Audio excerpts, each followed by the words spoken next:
Hey, what's going on, guys? This is Kamasi here. This is going to be the first of hopefully many different Bakugan videos or related videos. So just a quick history. I used to be really into this stuff back when I was maybe like 9 or 10. I kind of fell out after the first season of Bakugan, and with the new release of the new characters and everything, I figured why not give it a shot. So right here you can see the Bakugan Resurgence. It's a 40 card deck starter set for the TCG game. Apparently there are two different games. You can play the easy one for like little kids, where just take the Baku cores out and you play with that, and kind of add them, subtract the health. And then you have the more teenage adult oriented game, which I think is going to be pretty fun to play.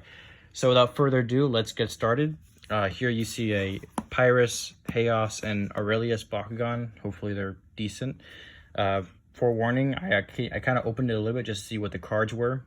So let's get started. I'm doing this one-handed, so just bear with me.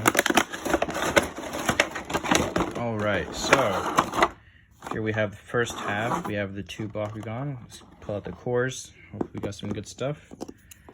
Okay, that's a shield. That's the helix. Oop, that's another helix. Another helix, right? All right, cool. 4 helixes, 1 fist, and 1 shield.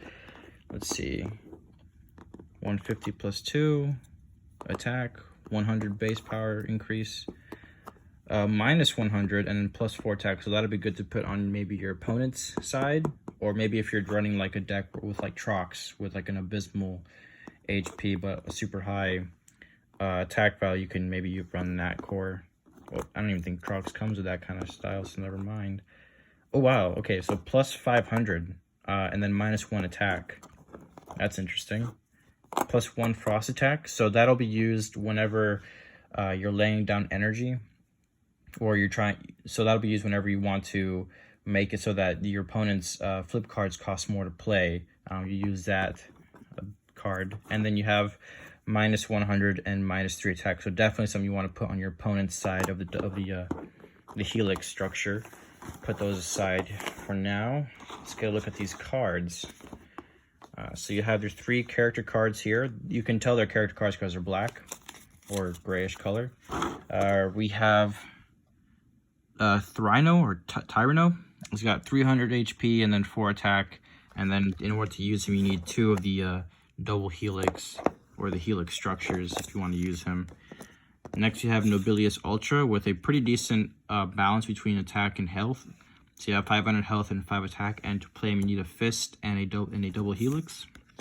And finally, you have a Pyrus Mantoid with 2 attack and 500 health, with a shield and a double helix to play him. So pretty decent actually. I've seen a lot worse. I picked up a Trox with like 200 health and like 10 attack, and unless you're building a deck for like high damage, low health, I don't really see that being very viable. This also comes with the rule book in case you want any more specifics. I'll make a video later on with like how to play this game, because I feel like there are good videos out there to like learn how to play, but I don't think there's enough, if that makes sense, at least not decent ones. So going through the cards, so ideally you want to have a Pyrus, Aurelus, and Chaos cards in your deck. You can only have cards correlating to the 3 factions you have. So let's say you're running all Pyrus Bakugan, you can only have all Pyrus cards in the deck. And when you're using those ability cards or action cards, you can only use action cards that correlate to that Pyrus Bakugan or that Aurelus Bakugan. So for example, I know I feel like I'm over-explaining, but basically, if you roll your Bakugan and he opens up, you can only use Pyrus cards for that Bakugan. So hopefully, because Aurelus cards are really hard to come by, this deck gives us some. That's the whole reason I picked this up from Barnes & Noble. So we have our first hero card, Strata. So it costs 2 energy, and your hero card costs 2 less to play. So that's kind of cool. I guess it's good if you're like using multiple hero cards in a deck, but it's very specific, I guess. You get 2 of him. You get a couple flip cards. So Trick Trap, play a hero that costs 3 or less for free. Oh, snaps. You could actually pair this up with Strata and kind of just get like your little discount heroes. Nice, you get 2 of those. You got another flip card, stop a Bakugan holding double helix. So this is I guess kind of okay. I mean, here's the deal, right? Like this set comes with a lot of double helix coins, which is nice, meaning that if you're playing with this, odds are your opponent might land on this. But there aren't a lot of Bakugan that actually use this type of, Baku core. So unless you're running, a deck like this where like you have a bunch of, basically all your Bakugan utilize the helix, it's kind of hard to play this card. You have to kind of be aware of that. Next you have Shield of the Faithful for 5 energy, and it gives you +9 damage to your Bakugan. And you get to draw 2 cards if you're holding a shield. So that's pretty cool. You get 2 of those. Another flip card. Confuse for 1 energy. Stop a Bakugan holding Fire Fist or Shield. Or actually, that's magic. That's what that means. Again, that's, it's cool, but there aren't a lot of Bakugan that really use those elements. I think maybe Pegasus or Pegatrix uses these. And then you get another Dazzle. So this is a really nice one. Holy Flame for 1 energy, and you get +300 B power. That's a very strong Chaos card. You're going to want to keep that if you're running Chaos. You get 2 of those. Chaos Blessing. I'll let you read that. 4 attack, and you may reroll your Bakugan. Again, that's really good if you're running Chaos. 2 of those. You're going to want like nice cheap cards to really start racking wins very quickly. I mean, it doesn't matter if you're doing like 20 damage if you never win a B power in terms of health, because that's how the winner is decided, through health. So +500. Oh, nice, another evolution card. So Hyper Mantoid. So for 2 energy, you can boost up your Mantoid. This guy over here, and you boost him up to 700 health and 3 attack. So he doesn't have the best damage output, but he is going to be up there in terms of health is concerned. Shield of Light, 200 for each hero card you have in play. Okay, so if you're using multiple hero cards, you want to have him. But again, this deck, I feel like this deck is really relying on hero cards a lot, not so much, other more strategic cards that you want to play. Divine Intervention, you must reroll your Bakugan. If you open on reroll, you may play the Bakugan's evil card for free. That's really cool. This is you're only going to really want to use this if you're doing like an evolution that's like cost 8 energy, because some of the lower energies over here, like 2 energy, like that's not going to do any, like, you can easily, not use this ability here, the Divine Intervention, and just pay the energy for this. It's not a bad card to play. So I think if you're running evolutions that cost a lot, then yes, have this in there, but if not, then don't bother. Another energy draw. Jenkins. Ooh, Private Jenkins. Fury. At the end of the turn, if you have no cards in hand, make a Pyrus attack for 2 damage. Why wouldn't you have cards in your hand? If you don't have cards in hand, you probably messed up somewhere. Like, very seldom are you going to actually use all your ability cards. You're going to have 1 or 2 left. So Jenkins, I mean, unless you find some strategy with him, let me know, but I don't see anything useful with him. Emily, when you open your Bakugan, you may make a Pyrus attack for 2 damage. That one's cool. She's also really expensive. 6 damage, or 6 energy, really, and you get 2 of her. Dan Kuzo. All right, let's see. For 4 energy, your Bakugan gets double attack. So that little symbol there means that if your Bakugan, his base damage does like, 4, like this Tyranno, right? A double attack means that it would do twice as much, so you do 8 damage to any Bakugan, and that's just your base. So if you pair that up with Baku cores or other ability cards, you're easily doing a lot, like 20 damage, even more.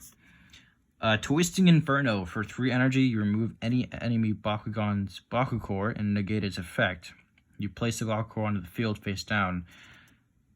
That might be useful if you're using if your opponent's gonna be running a lot of high, base power Baku cores. So that's pretty cool, I guess. Ashen Cloud, soft Bakugan holding shield. That's pretty nice because there's a lot of Bakugan that utilize the shield Baku core. Another Ashen Cloud. Constrictor for 1 energy. Stop blocking holding fist or double helix. The fist is cool. The double helix, again, you're not going to see a lot of that happening. And another constrictor here. Another twisting inferno.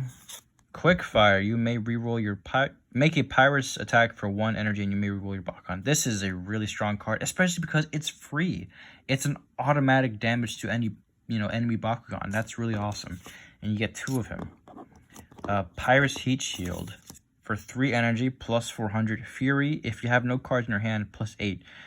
Okay, so I guess they want to pair him up with that one guy we saw earlier. I'm not going to go through this mess, but that's really nice. Again, I feel like this this deck really relies a lot on hero cards, and that might not always be viable.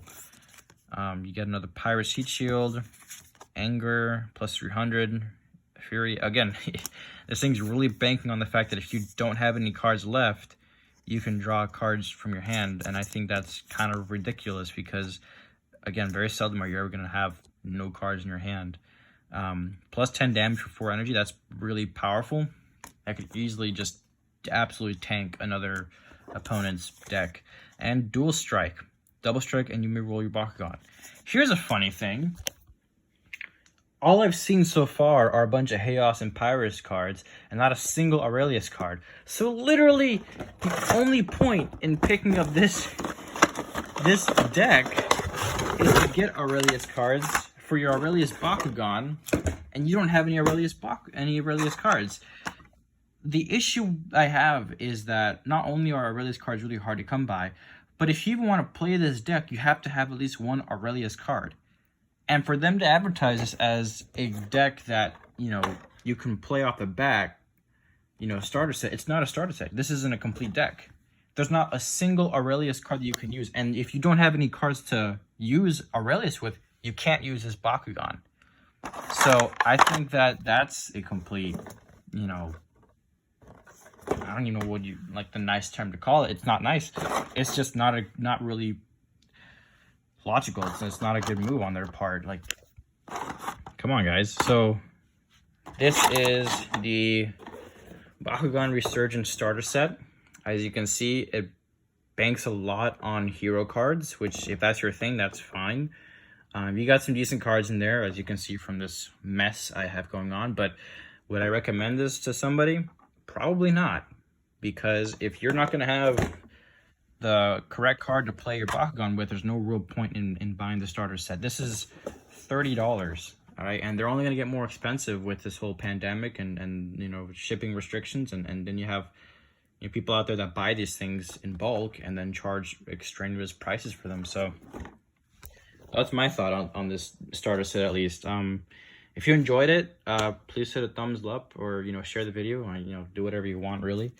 I should be posting some more stuff out here. I actually picked up a little $6 Bakugan Scorpios. I think he's got a cool design, a little darkest element. And then I actually found this at Target, the new wave of Bakugan, the Fusion Bakugan. So this is going to be pretty cool to cover. Let me know what you guys think in the comments below. And y'all have a great day. Peace.